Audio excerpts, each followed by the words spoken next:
This is part 2 of my driving series, where I talk about how I made the decision to stop driving and what that felt like in the aftermath, um, and how I've gotten to where I am now in life of being more accepting of this new version of me.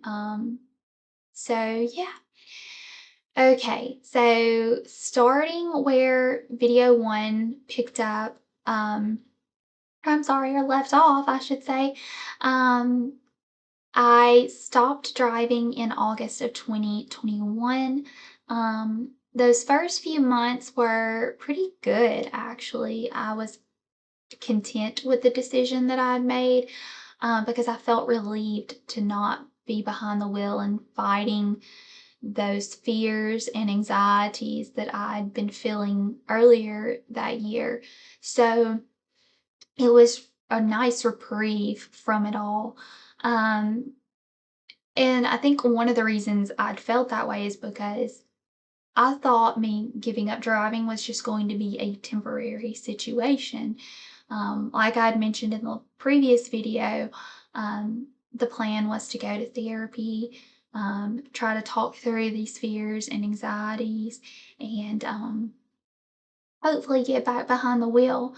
Um, However, that did not happen. Um, and the reason being is the gradual decrease in my vision, is what ultimately led to me making that permanent decision to stop driving. Um, so it was all good until I would say my 27th birthday, which was October of 2021. The reality of everything sat in, the decrease of my vision, and how I started to suspect that that would probably prevent me from being able to drive again. Um, and I, when that thought registered with me, you know, I thought to myself, I'm 27 years old. I've hopefully got a long life ahead of me, but I've just given up one of the biggest parts of my independence, which is being able to go anywhere I want, whenever I want, with me behind the wheel. And, that's something I took for granted before.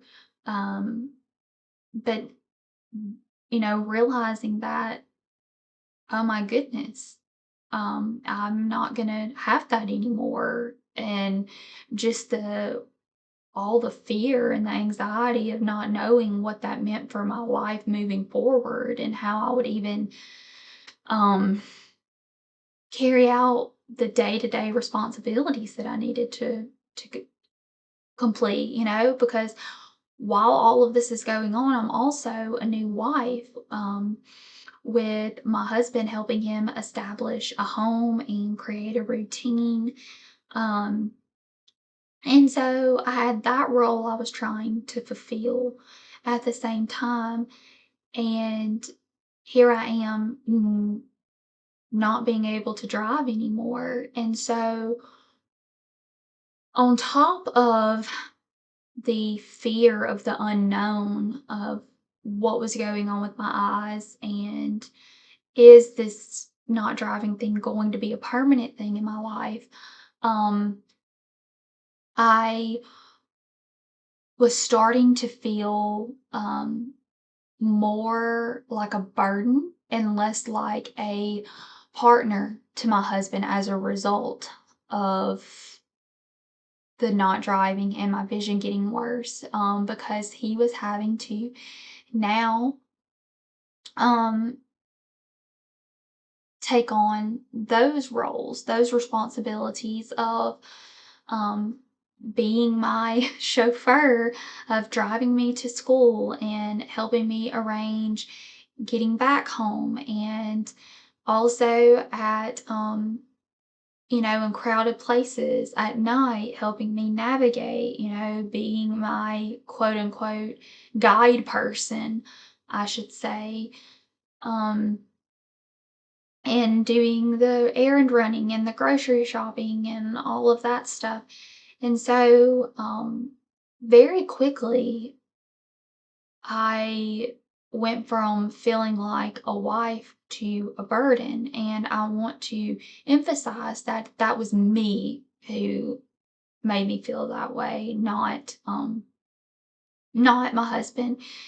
He's always been very supportive and patient and uplifting and encouraging and willing to do anything and everything for me. Um, so I just want to make sure that that's put out there. In saying all of this, and that, anyways, feeling like a burden, I know other visually impaired people out there, or even people with with any type of disability, that is a feeling that we battle all the time. It's like it once we feel like we get a grip on everything and we're doing good and we're accepting, it's like it just creeps up on you in the middle of the night, that feeling, whether it be something small or something big that happens that day or that week or that month that sends you back into that negative headspace of feeling like a burden. Um, and so that's where I was. And I was unhappy, and I felt also the pressure of feeling unhappy and feeling like a burden. And I created this like negative feedback loop of not wanting to feel like not wanting Justin to see that side of me because I didn't want to add more to him of feeling like a burden. And then that would create a cycle of feeling like a burden and so on and so on. So I was just stuck in this negative headspace and feedback loop. And, um, eventually I did get into therapy, and it was one of the best decisions I ever made. Um, and the reason being is because it allowed me to feel free and unfiltered to say whatever I wanted to say because I didn't know this person. I know it may seem weird to talk to a complete stranger, but there's something really freeing about it. And it allowed me to really open up and just kind of talk through what I was feeling and have someone listen.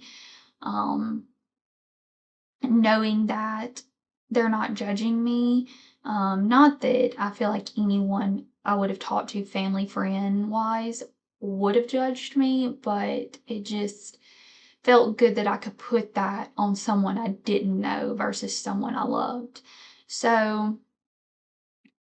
therapy, one of the biggest things that I learned in therapy was the need for a support system and to allow others to help me. And at first, I was resistant to that because of the whole idea of giving up more independence, of having to become dependent on other people. And I was already going through the loss of this big part of my independence, and the idea of giving up more control or more independence did not sit well with me. So I was resistant at first. Um, but then I saw how tired I was, and how that was affecting Justin, me being, unhappy and withdrawn, um, and how I was kind of withdrawing from my family, even. And, I felt bad about that. I felt guilty, and I was like, I can't keep going like this. So let's try it the therapist way. So, day by day, little by little, I started creating my support system and allowing others to help me in small ways, whether it be give me a ride to the grocery store, or picking me up from school, or driving me to this doctor's appointment, or whatnot. And the first few times it was really awkward, and I felt embarrassed and even ashamed, that I had to resort to having help in this way. But then I saw the good it was doing and how it made me feel like I was becoming less of a burden to my husband. And so just for that alone, I started to feel like it was worth it.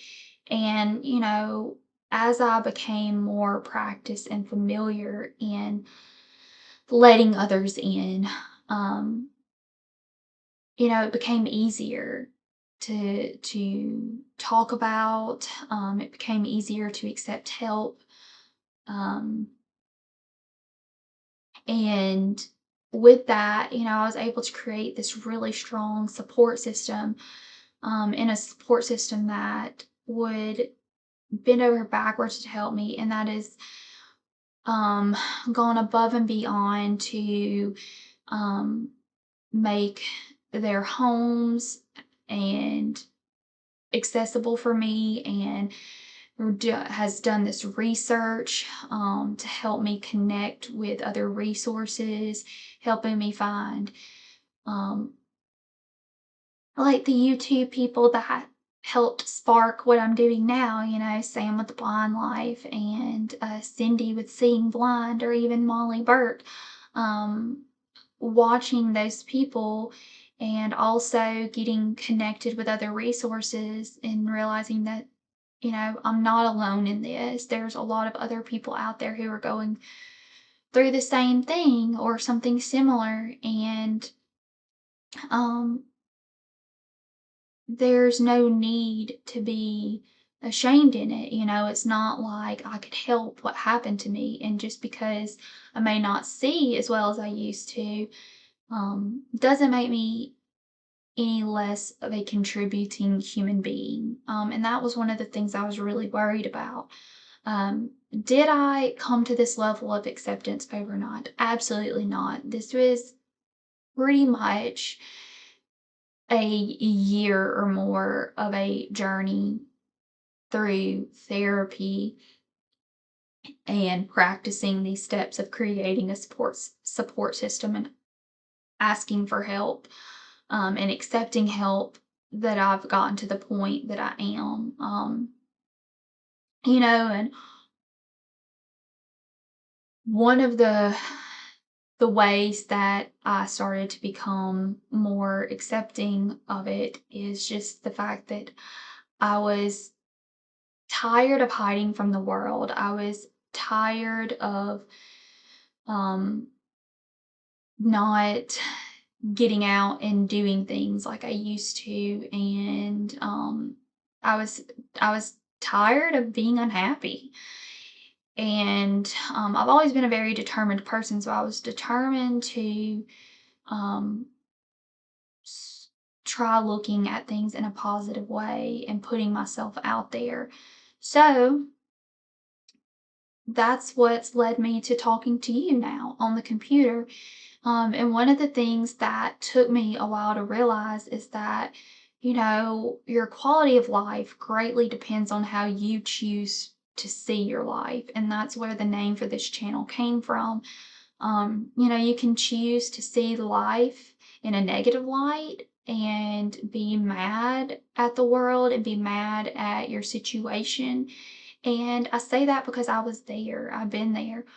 Or once you feel your feelings and you process all of that, you can choose to change how you see life and learn to adapt, based on what your needs are now, and learn to still live a very quality and meaningful life, even if you can't drive or if you need assistance getting around.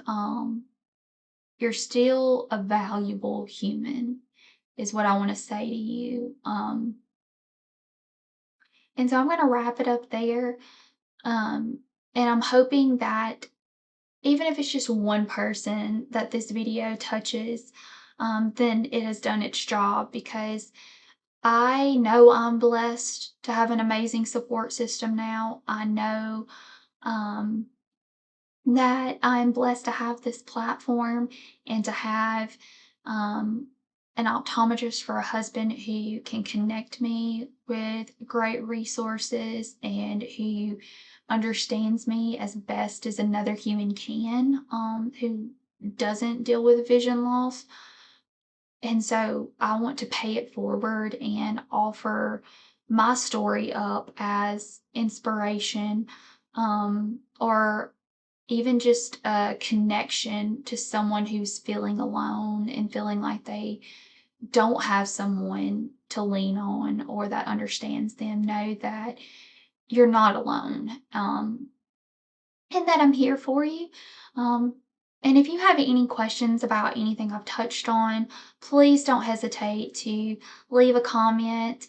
Also, give a thumbs up as a sign of encouragement to me to continue to make these videos. And if you haven't already, please subscribe um, so that this content can get shared with more people. Um, but yeah, thanks for tuning in, and I will catch you next time.